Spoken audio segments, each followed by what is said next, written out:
Hello everyone, happy Christmas season. This is Raza von Werder of the University of Mother God Church, and I'm reviewing now some of my videos that wouldn't upload. They were defected or the files were not right, and so I'm reviewing the material that was lost and disappeared. And there was also a series that I removed because they were very defected as well, but I got them all from a booklet. This booklet, What Will Hell Be Like? So I removed about 6 of those, which I have to redo because I think the devil made them become defected, the videos, because the devil doesn't want you to know what hell will be like. The devil wants you to think about the world, the flesh, and the devil, because that way he can grab hold of you and he can pull you into hell. He can drag you into hell. He can divert you from the way, the truth, and the life. He can, if you keep your mind on the things of the world. Remember when Jesus called certain people to a feast, or was it Jesus or the rich man called everybody to a feast, a wonderful, beautiful feast. That's a symbol of God calling us to the feast. And then they all made their excuses. One said, I have to go to a wedding, maybe it was his daughter's wedding or something. Another guy said he had to take care of his oxen. He was buying an oxen. Another guy had another excuse. They all had excuses not to come to his feast. So he got pissed because everything was ready for them, and it's a banquet, it's a fete, it's gifts of God. See, that's a symbol of the gifts of God. Did these people do any terrible sins? No. They were simply distracted and absorbed in the things of the world, the things of the family, the things of business, time and space. So Jesus told the servants, go out into the highways and the byways and under the bridges, find the homeless, the poor, the bums, the destitute, the poverty-stricken. Bring them all to the feast. So those are the people that had nothing. They had nothing. They had lost everything. They had lost their money, lost their status, lost their families. They had no one helping them. They didn't have jobs. They didn't have happiness. They didn't have anything. So those are the people that are the most likely to enter the kingdom of God, the kingdom of heaven. You understand that? So that's what the devil wants you to do. The devil doesn't want you to think about what will hell be like. No, forget that. Oh, there is no hell. There's a new people are now saying there is no hell, or there is no purgatory, a lot of them. There is a hell and there is a purgatory.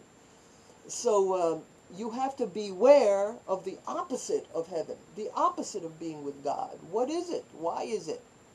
Why does there have to be a hell if God loves everyone? Why? You need to know that, so I'm going to redo that. And I got that all out of a booklet, so I don't have to redo it myself. I just have to read it all out of this St. Alphonse Liguori, a great saint and a great teacher. So we're going to get into that. But right now I'm talking about non-duality and righteousness, and blessed are the poor, blessed are the persecuted. So when I entered into non-duality, my family did fade away, just like Swamiji said they would. And it was like it happened, 100 years ago to somebody else. And the haunting stopped because they were haunting me. The spirit of the things my mom did and the people she marshaled in that they did to me. I had PTSD until I was in my early 60s.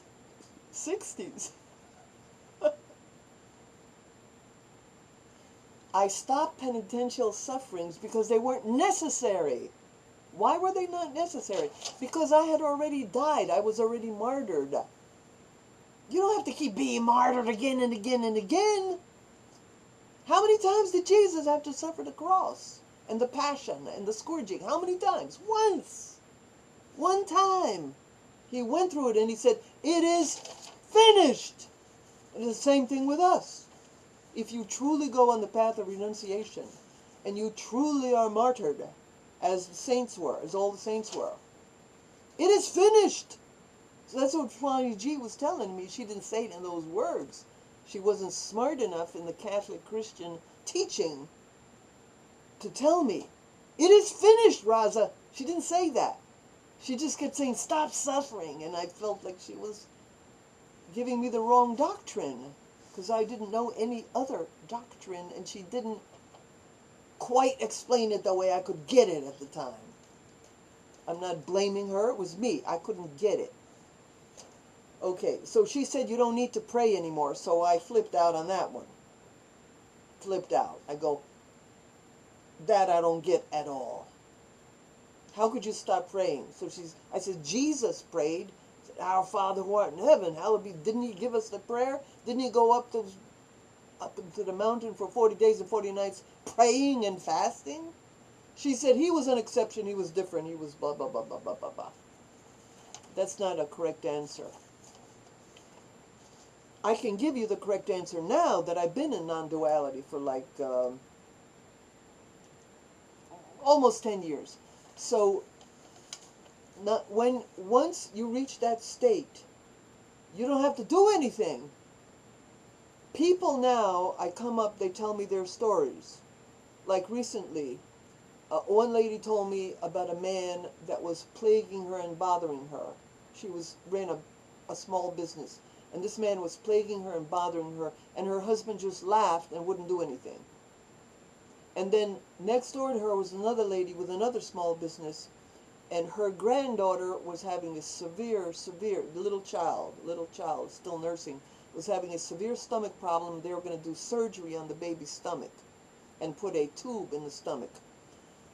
Well, within a week, I went into the first lady, and the man disappeared. The man wrote her a letter, goodbye, you'll never hear from me again. That was my power. My power went there and got rid of this man. I didn't pray. I didn't do anything. Because now I was at the state where they would just have to tell me the story in a righteous way. They got to be righteous people. They can't be evil people or demonic people. And my power, boom! Wiped that guy out of her life. Wiped him out. And then right after that, I went into next door to the small business where the other lady was with the baby. She said, like, a phenomenon or a miracle happened. We took the baby to the doctor. The problem's cleared up. Baby doesn't need the tube in the stomach.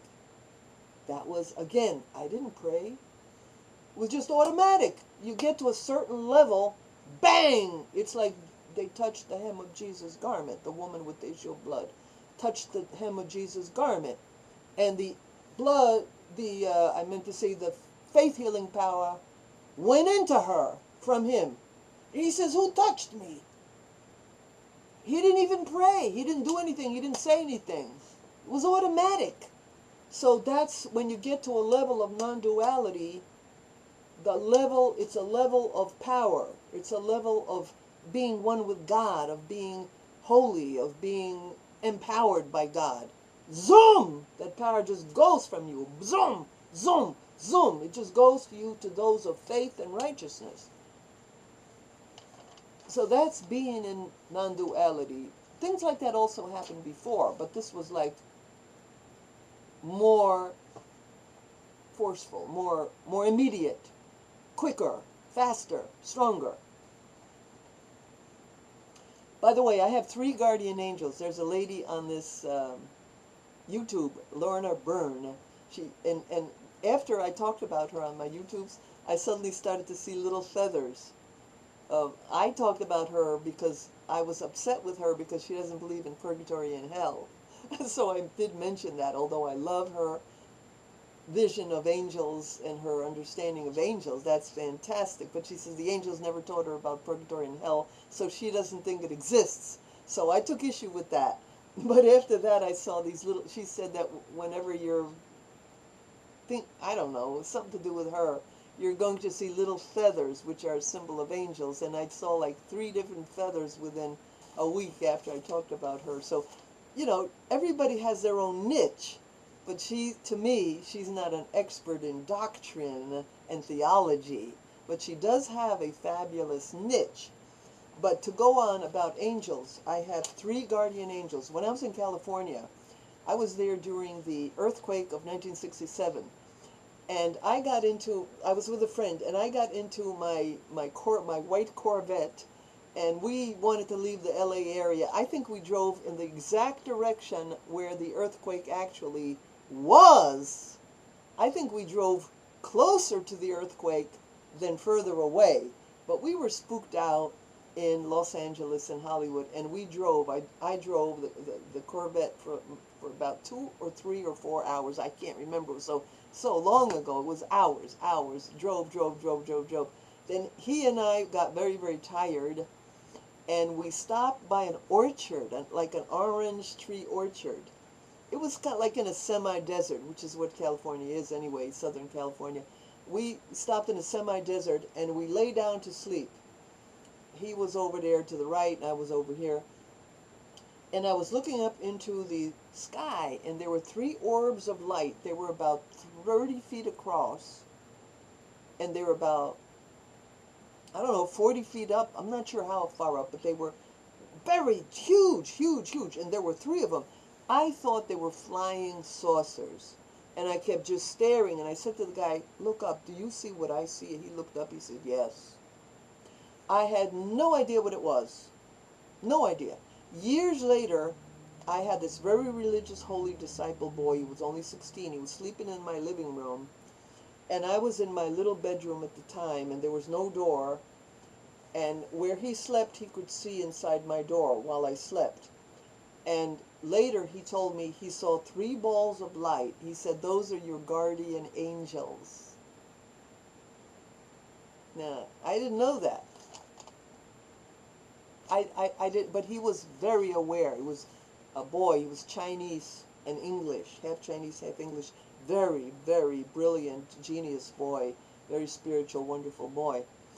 And he discerned so I have 3 guardian angels. Hey, I'm all right. They got watching my back, watching my front, and watching my side. I'm safe. To be continued.